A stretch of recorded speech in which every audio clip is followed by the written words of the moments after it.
Ang ating patuloy ay kulang sa dilig kaya hindi pantay. Pero malusog siya, maganda yung lupa, kulang lang sa inom. Kahit na halaman at kulang sa inom ay pangit. Tayo mag-harvest. Mabigat siya. Maraming ampalaya pala din eh. Kukuhain na natin eh.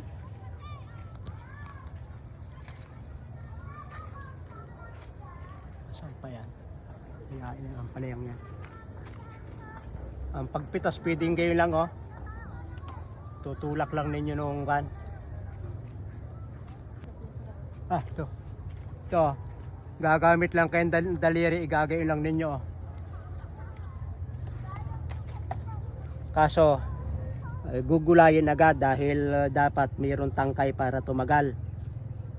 Pero sapagkat gugulayin na namin, ay hayain na ganyan ang paraan ng aming pagkuha. Si Mami ay kuwan eh, tuwang-tuwang manguha dito. Nakarami-rami na rin.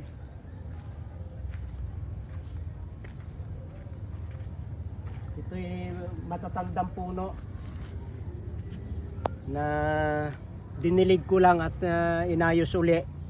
Nagkaroon ng bagong mga sanga. At ang maganda pala dito, gumagapang sa lupa. Nakapag-ani na kami ng gumapang sa lupa. Kaya't na ito'y ang gagapang dito ay butterfly pea. Pero yung mga patula dyan sa lupa nagagapang. Alalahanin ninyo, kahit halaman ay dapat ay mapainom ng tamang dami ng tubig, sapagkat kung hindi, bubungas siya ng mga balikot. At pag kayo makakita sa palengke ng mga balikot, marahil kulang sa tubig yon o di kaya ay mga huling bunga na hindi na inabunuhan, hindi na binumba, hindi na in-spray, kaya mga deform na.